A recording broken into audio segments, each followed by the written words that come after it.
c'est qu'il n'y a pas eu d'appel. Il n'y a eu aucun appel des officiels. Par contre, on a déjà vu avec Anderson et avec Slavkovski un petit peu plus tôt dans la saison que c'est à retardement que les suspensions sont arrivées.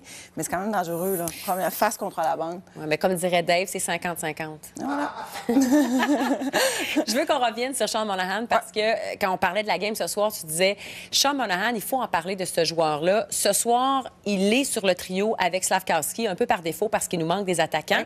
Mais t'aimes ce que tu vois de lui comme joueur, t'aimes sa participation et comment qu'il joue avec ses ailiers parce qu'il les traite bien. Et ce soir, on le fait avec Slavkovski. Mais tu parles de ses ailiers. Lui, il y a eu un carrousel d'ailiers depuis le début de la saison. C'est ça qui m'impressionne parce que malgré tout, il garde toujours son professionnalisme. Il y avait Sutter hier, en fait, son ancien coach, qui était en conférence de presse, puis il parlait de lui. Il disait, si Monahan était resté avec un contrat long terme, c'était lui, notre capitaine. C'est un capitaine. Puis c'est cette attitude-là. Il y a Lucic, on parlait de lui, là, qui a fait un autre de ses gestes, mais qui a parlé de lui un petit peu plus tôt hier quand il disait à quel point Monahan, ce gars-là, c'est une bête d'entraînement, que malgré les blessures, Renaud parlait un petit peu plus tôt que là, il se promène avec une boîte, il se présente quand même. Lucic, il donnait un exemple de lui dans l'avion, qu'il fallait qu'il se lève puis qu'il marche parce qu'il avait tellement mal à ses hanches. On sait qu'il y a eu 2 opérations aux hanches, mais il y en a eu 4 autres supplémentaires en 2018. Ce gars-là, c'est vraiment un battant. Il a toujours eu le long de sa carrière, dans les 9 saisons qu'il était à Calgary, c'est un buteur. Là, on le voit aujourd'hui à l'entraînement, puis on le voit même pas qu'il a mal à son pied. C'est ça qui est incroyable. Puis, ce que j'aime, là, je vais revenir sur le fait qu'il y a eu un carrousel d'ailiers à côté de lui. Tu sais, ce soir, Slavkovski, quand il était contre Buffalo, puis Slavkovski était monté sur le deuxième trio avec Gallagher ainsi que Dvorak, il a connu un mauvais match, beaucoup de revirements. Ce soir, jouer avec Monahan, on dirait que ça lui donne, puis il commence à prendre l'expérience aussi, mais il y a déjà 2 tirs. Quand on l'a vu en avantage numérique ce soir, tu sais, il a créé des chances de marquer. On sent qu'il donne cette confiance-là. Puis ce que j'aime aussi de Monahan, c'est que il est déjà un home run pour l'organisation parce qu'il a déjà remporté, il a fait apporter un premier choix de repêchage. On verra s'il est échangé ou non. Mais en ce moment, il stabilise la ligne de centre. Puis encore là, ce soir, je regardais où on est rendu dans le match. Il est à 80 % au cercle des mises au jeu. Tu sais, c'est un gars de 28 ans qui a plein de talent. Puis même lui disait en entrevue, vous pensez que j'ai été bon? Parce que quand même, sur ces 9 saisons, il y en a 7 qui ont plus de 22 buts, 5 qui en a, près de la trentaine. Il dit, j'ai encore plus à apporter au hockey. Oui, s'il reste en santé, parce que ce soir, semble-t-il qu'il faut qu'il marche avec une botte. Hey, je vais t'amener sur un autre sujet, parce que ce soir, c'est Allen qui est devant le filet. On se disait, bien, probablement que Montembeault va être là parce que, bon, il a des meilleures statistiques, connaît un meilleur départ, mais c'est Allen. Tu me parlais tantôt de la méritocratie, j'adore ce mot-là. Ça fonctionne pas toujours comme ça, même si on le souhaiterait dans le monde du hockey. Bien, j'entends beaucoup d'intervenants, puis c'est peut-être 70-30. C'est-à-dire 70 se disaient, bien, moi, je verrais Montembeault ce soir à Calgary. Sauf que quand on regarde les statistiques des buts accordés pour le voyage dans l'Ouest, parce que là, on rencontre Calgary, ensuite de ça, Oilers, Vancouver et Seattle, mais Calgary, c'est la pire équipe défensivement. Donc, j'ai l'impression que ce qu'on est en train de faire, c'est de vouloir donner un petit boost de confiance à Allen, parce qu'il a connu des mauvaises sorties récemment. Ça demeure un grand leader dans le vestiaire. Donc, moi, je trouve que quand on regarde les 4 matchs à venir, dont ce soir, moi, je trouve que c'était la bonne décision de mettre Allen parce qu'il faut qu'il retrouve cette confiance-là. Puis, ça va être bon de voir Montembeault devant le monstre à 2 têtes des Oilers. J'aime ça, ça fait du sens. Puis, parlant de méritocratie, on a rappelé Rem Pitlick. Si on y allait à la méritocratie, là, au mérite, ce serait peut-être pas lui qu'on aurait rappelé. Ça s'appellerait Anthony Richard, qui, lui, en ce moment, dans la Ligue américaine, il est le meilleur buteur. Donc, il va sans dire qu'il est au Rocket de Laval où c'est le meilleur buteur. Puis, semble-t-il, j'entendais Anthony Marcotte parler de sa performance d'hier. Et Rem Pitlick est arrivé un peu avec une attitude un peu découragée. Ça arrive souvent aux joueurs qui sont retranchés. Mais je pense que tant qu'à avoir un club de Rocket qui est en voyage dans l'Ouest, pourquoi pas, vu qu'on est en période de développement, développer des Anthony Richard et compagnie, pourquoi pas? On aimerait ça les voir, pourquoi pas? Oui. On aimerait ça. Merci, Claude. Restez là au retour. C'est la mise en échec. Il paraît que Dave en a...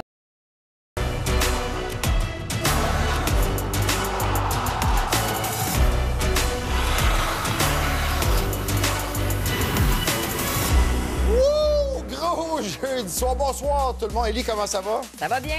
va Toujours bien, hein? bien, toujours Hein? bien. Moi, tant que le Canadien joue puis il y a du hockey sur les ondes de TVA Sport, on va bien. Alex, la chouine et le coach Bergy pour un 4e soir consécutif. Troisième. Trois, un Je pensais hat-trick. que t'étais là lundi aussi. Hat-trick. J'ai pensé d'être là. Hey, Je réponds plus au téléphone. moi, j'ai appelé le boss pour dire Bergy est encore là ce soir, puis on me dit au prix qu'il coûte, il devrait être là. Ah ouais, ils t'ont dit ça. Hey, on veut parler du match de ce soir avant de parler du Canadien qui mène 1-0 dans le match. Lightning de Tampa Bay, Alex, tu faisais le match ce soir. Victoire de 4-1. Steven Stamkos ce soir, 1000e point. 1000e point contre les pauvres Flyers, mais ce qu'on doit retenir, justement, c'est Stamkos qui a récolté une mention d'aide, 1000e point, puis on a vu tous les joueurs sauter sur la patinoire, même Vasilevski qui a traversé la patinoire au complet des Flyers, puisque je me dis qu'on va être dans le derby Connor Bedard à la fin de la saison. Il n'y a pas beaucoup de positifs. Carter Hart a bien entamé le match, mais on le laisse vraiment à lui seul, donc... Mais qu'est-ce qui se Il va passe? être en maudit après ses joueurs. Il va mettre de la pression sur les jeunes. Et je suis d'accord que Philadelphie va être dans le derby Bedard, Hey, c'est sûr. Finalement, c'était pas Alain Vigneault, hein, le problème. Non, puis c'était pas Michel Terrien non plus. Non, exactement. On les salue. Je veux revenir sur Steven Stamkos, 1000e point ce soir. Steven Stamkos, encore une grosse saison, bonne saison, un leader de cette équipe-là. Bergy, tu sais, on regarde le Lightning de Tampa Bay, puis année après année, on voit cette équipe-là performer. Puis on se demande, tu sais, est-ce que les Stamkos, est-ce que les Kucherov peuvent continuer? Mais il y a un gars qui mène cette équipe-là. Oui, mais ça fait partie de... Tu sais, on parle de structure, mais une structure différente. Ils ont gagné, ils ont élevé. Puis regardez l'ensemble de cette équipe-là. Pour gagner, ça te prend un gardien de but. Hein? Puis il y en a un. Ah, mais il n'y a pas de doute là-bas. C'est vraiment Vasilevski. Hein? C'est lui le numéro 1.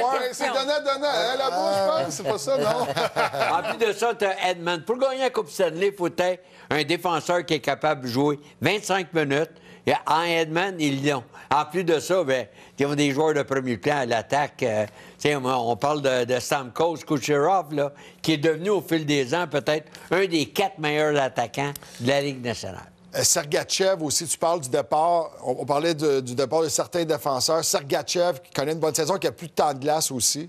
Ouais, il a vraiment pris la place offensivement. Il a pris la place numéro 1 en avantage numérique. Donc, tu sais, ça, généralement, ça veut dire que l'élève dépasse le maître. Edmond est rendu numéro 2. Puis d'ailleurs, on a vu quelques erreurs d'Edmond, pas juste dans le match de ce soir, mais dans les autres matchs précédents aussi. Puis année après année, Julien Brisebois fait toujours le travail. Année après année, il ramène des gars. C'est 1, 2, 3 gars à la date. Non, mais attends, l'an passé, Nick Paul, Hagel. Nick Paul qui marque 2 buts ce soir. Puis, Les acquisitions fonctionnent. Ce soir, puis il va bien depuis quelques rencontres, puis pas à peu près, il est fumant, Nick Paul, depuis un bout. Là. Steven Stamkos, juste pour vous donner la stat, là, il devient le 95e joueur dans la LNH à atteindre ce plateau-là. Tu sais, c'est pas rien. C'est pas donné à chaque équipe d'avoir un joueur de cette trempe-là. Puis ça paraît parce qu'année après année, ils gagnent la Coupe Stanley ou ils se rendent loin. Cette année, avec l'équipe qu'on a, les acquisitions, vous les voyez où? Moi, j'ai un léger doute parce que je les trouve très, très lents. Fatigué, peut-être, un peu? Peut-être. Non, mais... Quand même deux coupes Stanley consécutives et une finale. Ils ont joué beaucoup de hockey, puis il y avait un tableau dans le match de mardi. Vasilevski a joué quelque chose comme 4000 minutes de plus que le gardien au 2e rang dans la Ligue nationale de hockey. Beaucoup de hockey, puis on n'est pas bâti sur la vitesse. C'est pour ça que j'ai hâte de voir Julien Brisebois. Bien placé. L'année passée, après 22 matchs, là, je ne me trompe pas, ils sont à 23. Après 22 matchs, il y avait 8 victoires en temps réglementaire. Donc, ils étaient exactement où ils sont là. Ils sont rendus en finale de la Coupe Stanley. Oui, ils sont essoufflés rendus là, mais c'était pas les meilleurs dans la Ligue. Ils ont fini 3e dans leur division. Regarde, c'est ça. Ils vont arriver dans les séries et ils vont être prêts. Troisième dans l'Atlantique, en bonne position. Gardien n'a pas été très bon depuis le début de la saison, mais il est encore là, encore numéro 1. Il n'y a pas de controverse. Toronto rêve de ne pas les rencontrer en première ronde. Ils sont à l'Oratoire Saint-Joseph, je pense, pour supplier. On prend une pause, messieurs. On va parler du Canadien au retour, puisqu'ils sont à Calgary. Sean Monahan qui a eu droit à toute une ovation. Avant la rencontre, je pense qu'il a parlé au kid, que ça va bien aller, casse-toi pas la tête. Tu sais, des petits mots d'encouragement, là, que lui, nécessairement, n'avait pas juste un 4e trio. Avec les 2 pires attaquants du Canadien, Là, il reste payé. Et regardez les trios de ce soir. Là. Moi, pour moi, c'est le deuxième trio. Puis Schwen, on débattait ensemble. Oui. Mais c'est le deuxième trio du Canadien. Puis c'est ce que j'aime aussi. Il y a une lutte. Mais Slafkovský jouait 8, 9 minutes par match. On se rappelle la fameuse rencontre, et c'est Claude qui me le disait tantôt, c'est contre Buffalo, qu'il avait joué 14 minutes. On l'avait essayé. Ça n'a pas bien été. Mais à un moment donné, j'aime mieux voir un gars comme Slafkovský jouer 15 minutes, faire des erreurs, Alex, que d'avoir Dadonov apprendre. Puis c'est ce qu'on nous a vendu aussi. On veut développer les jeunes. Pour moi, c'est primordial. Slafkovský doit se retrouver dans une situation où il va toucher à la rondelle pendant le match. Tu sais, sur un quatrième trio, c'est plate à dire, mais quand tu joues contre avec Pezzetta, on va remettre la rondelle dans le fond de territoire parce que son travail, c'est d'aller mettre de la pression, terminer des mises en échec. Donc, dans le cas de Slafkovský, il n'était pas vraiment à la bonne place dans sa bonne chaise. Et pour moi, c'est primordial sur un troisième trio avec un gars comme Monahan qui est capable de distribuer la rondelle, de toucher à la rondelle pendant le match. Puis il est capable... Slafkovský, il sait que s'il donne la rondelle, elle va peut-être revenir. C'est ça. Tandis que des fois, là, tout ce qu'il a à faire quand il joue, mettons, avec Pezzetta ou Wideman ou peu importe c'est qui, la mettre dans le fond, puis on espère ce qu'on peut. En plus de ça, c'est que quand on regarde les autres alliés du Canadien qui passaient avant lui, ils ne produisent pas. Donc, tu sais, à un moment donné, on veut le meilleur de chacun. Mais si après 20 matchs, là, Dadonov là, ne produit pas comme il fait, là, le moment est venu de laisser la place aux jeunes. Il manque, vous avez vu Wideman en passant sur le quatrième trio. Il s'est transformé en attaquant parce qu'il manquait Gallagher, qui n'a pas fait le voyage. Donc, c'est pour ça qu'il est là. Ça risque d'être un match intéressant, mais au moins, on a parti la rencontre de la bonne façon. On ne tire pas de l'arrière comme on a fait dans les dernières rencontres. Puis, Élie, c'est tellement important aussi pour le gardien. On parle de Jake Allen. Plusieurs voulaient voir Montembeault devant les filets, mais on respecte ce qu'on a promis à Jake Allen. Donc, il est le numéro 1 de retour dans les filets. Retour avec nous aussi, Renaud Lavoie, en direct. Notre Ren, qui est en direct de Calgary. Renaud, Canadien, débute la rencontre du bon pied ce soir. Oui, aucun doute. On a fait à l'adversaire ce qu'on s'est fait faire très souvent là, dans les dernières rencontres, surtout avec Jake Allen devant le filet. C'est les Canadiens donc qui ouvrent la marque. Et ça, c'était très important de le faire sur une erreur de Markstrom, le gardien de but des Flames. D'ailleurs, par la suite, là, dès qu'il y avait un tir vers lui, la foule ici à Calgary l'applaudit. La façon dont Jake Allen joue jusqu'à présent, parce que si on avait revécu le même scénario que ses 3 derniers départs, je vous rappelle qu'il avait accordé au total, dans les 3 premières minutes, à ses 3 derniers départs, 6 buts. Ben, ça aurait été une autre soirée, on aurait dit, à la Jake Allen. Ouais. Là, au moins, il bataille et il fait les gros arrêts. C'est pour ça, probablement, qu'on l'a renvoyé directement le match d'après. Je sais pas pour vous, les gars, là... Wideman qui se retrouve comme attaquant pour le match de ce soir sur le 4e trio. Il a fait seulement 2 présences à l'attaque, en tout cas de ce que j'ai vu. Dans le cas de Wideman, c'est la première fois depuis 2017 qu'il joue comme attaquant. Il avait déjà été avec les Sénateurs d'Ottawa. Son joueur de centre, c'était nul autre qu'Alex Burrows. Ça avait duré 2 rencontres. Il y avait Guy Boucher qui était l'entraîneur à l'époque. Lui, ce qu'il voulait faire, c'est de voir si c'était possible de mettre un autre défenseur, mais cette fois comme attaquant, que le 7e défenseur de la formation soit un attaquant pour voir si ça allait contrer un peu plus l'adversaire.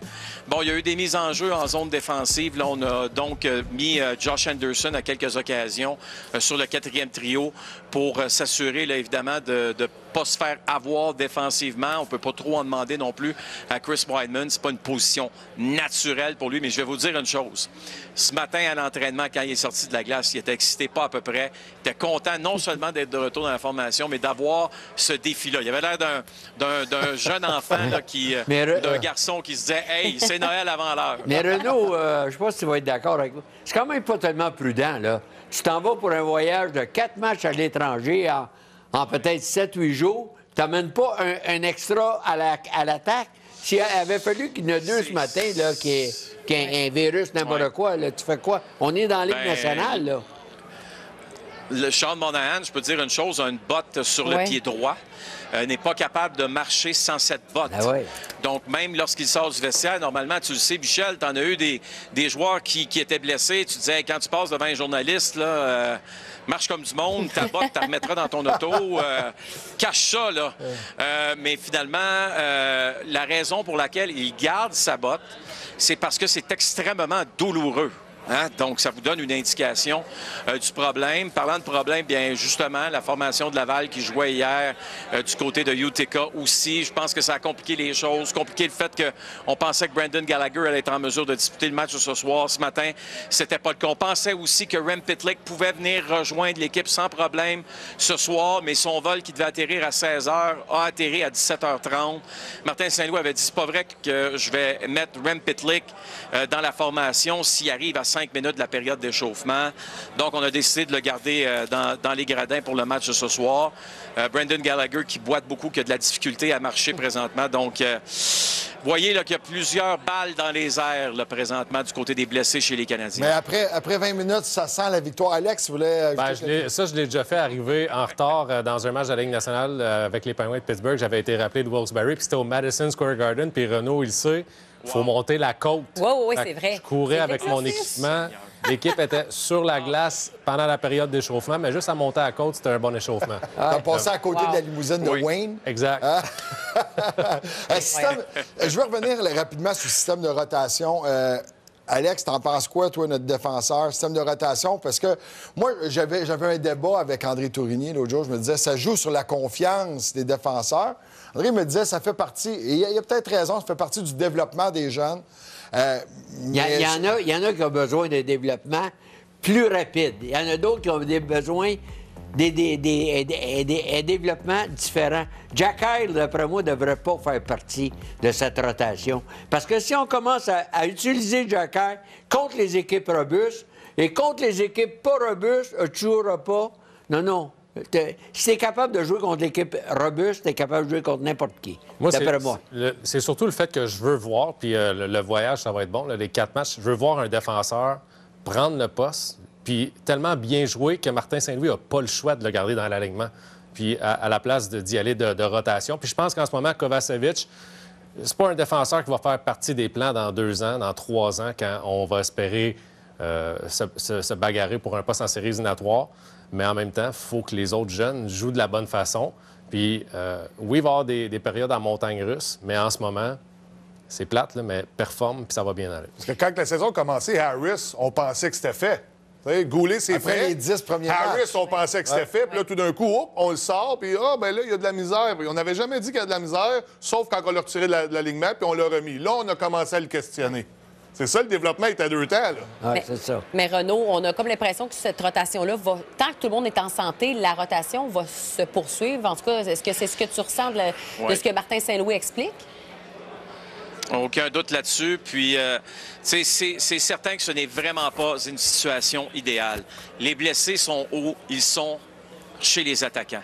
T'as Jonathan Drouin qui est sur la liste des blessés. Maintenant, Mike Hoffman depuis aujourd'hui.